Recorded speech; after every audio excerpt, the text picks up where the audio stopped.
The old lighthouse keeper, Phineas, had only two pieces of advice for me when he handed over the keys. "Keep the lamp lit, no matter what," he'd said, his voice a gravelly whisper from a throat raw with sea salt and cheap tobacco. And second, never, ever answer the whispers on the wind. I'd laughed it off. I was a man of science and reason, taking this job on the remote St. Jude's Rock to escape a messy divorce, not to chase sea phantoms. The lighthouse was a relic, a granite tooth jutting from the black maw of the North Atlantic, 20 miles from the nearest shore. It was the perfect place to be alone with my thoughts. For the first month, it was bliss. The solitude was a balm. My days were a simple rhythm of polishing the great lens, maintaining the diesel generator, and logging the weather.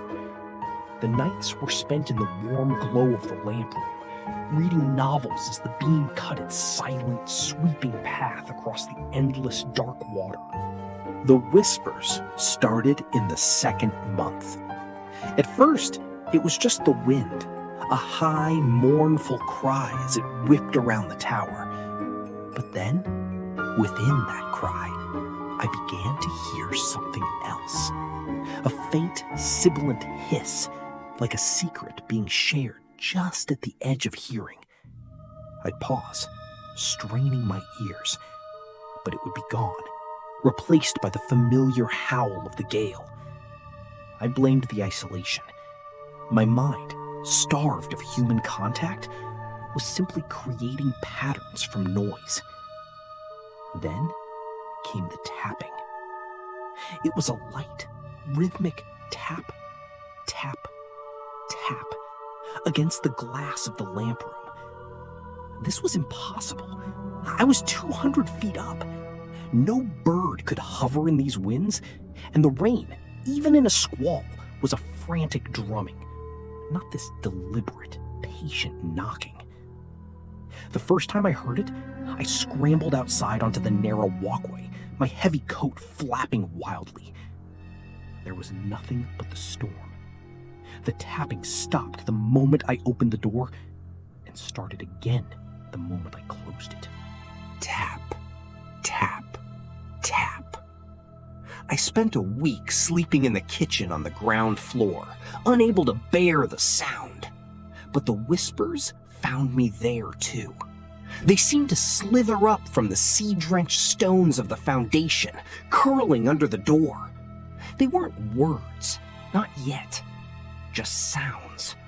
A woman's soft weeping, a man's low, angry murmur, the giggle of a child, sharp and chillingly out of place. I scoured Phineas's official logs, looking for any hint of this. They were filled with mundane entries. Generator serviced, gale force winds from the northeast, resupply ship delayed by fog. But tucked away in a loose floorboard in the bedroom, I found his other log. A small, leather-bound book, its pages warped by damp. His neat handwriting grew frantic as the entries progressed. October 12th. The whispers have started again. They know my name this time. October 19th. Tapping on the glass all night. I saw a face. Pale. Eyes like polished stones. It was gone when I looked again.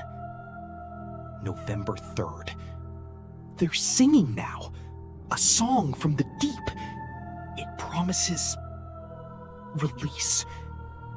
It promises an end to the loneliness. November 21st. The light feels wrong. It's not keeping them out anymore.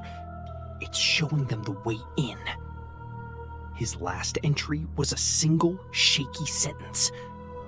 I have to answer. After that, the book was empty. Phineas hadn't retired. He had vanished. A storm rolled in that night, the worst I had ever seen. The sea became a churning black monster, throwing waves against the tower that made the whole structure groan. And in the heart of that tempest, the generator sputtered and died. The light, the one thing I was sworn to keep lit, went out. Plunging darkness. The sudden silence was more terrifying than the storm's roar. I fumbled for my torch, my hands shaking, and began the terrifying climb down the winding iron staircase to the generator room. The whispers were no longer on the wind. They were in the tower with me. They swirled around my head, clear as day. Thomas, a woman's voice cooed right behind my ear. I spun around, my torch beam cutting through the oppressive dark. Nothing. Join us, Thomas, a man's voice rumbled from the floor below. It's so cold out here, a child cried from the top of the stairs. My heart hammered against my ribs. I had to get the light back on. It was my only anchor to sanity. I reached the generator room and worked frantically, my fingers slick with sweat and diesel. The fuel line was clogged. As I struggled with the wrench, a new sound began. Scrape. Scrape. Scrape. It was coming from the main entrance at the base of the tower. A heavy, rhythmic, dragging sound. The sound of stone on stone. I froze, listening. The main door was solid oak, reinforced with iron and barred from the inside. Nothing could get through it. Boom! The entire tower shuddered. It wasn't a wave, it was a single colossal impact against the door. Boom! A crack appeared in the thick oak. No, I whispered, my voice trembling. The whispers outside were a chorus now, a cacophony of pleading, demanding, and singing. They were all calling my name. Forgetting the generator, I scrambled back up the stairs, my only thought to get as high as possible. I burst into the lamp room, sealing the heavy door behind me, and stared out into the storm. My torchlight reflected off the glass, and for a split second, I saw them. Dozens of faces, pale and gaunt, hovering in the storm outside the glass. Their eyes were dark, empty pits, and their mouths were open in silent screams. Phineas was among them, his face a mask of eternal sorrow, his hand raised, tapping against the glass. Tap, tap, tap. Down below, a final, splintering crash echoed up the tower. The main door had given way. A slow, dragging, scraping sound began on the iron staircase. They were coming up. I was trapped.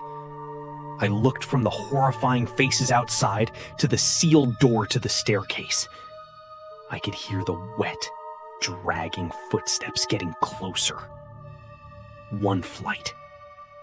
2 flights. They were taking their time. They knew I had nowhere to go. The doorknob to the lamp room began to jiggle. Then, it slowly, deliberately began to turn. I backed away, pressing myself against the cold, dead lens. The wind howled. The faces stared,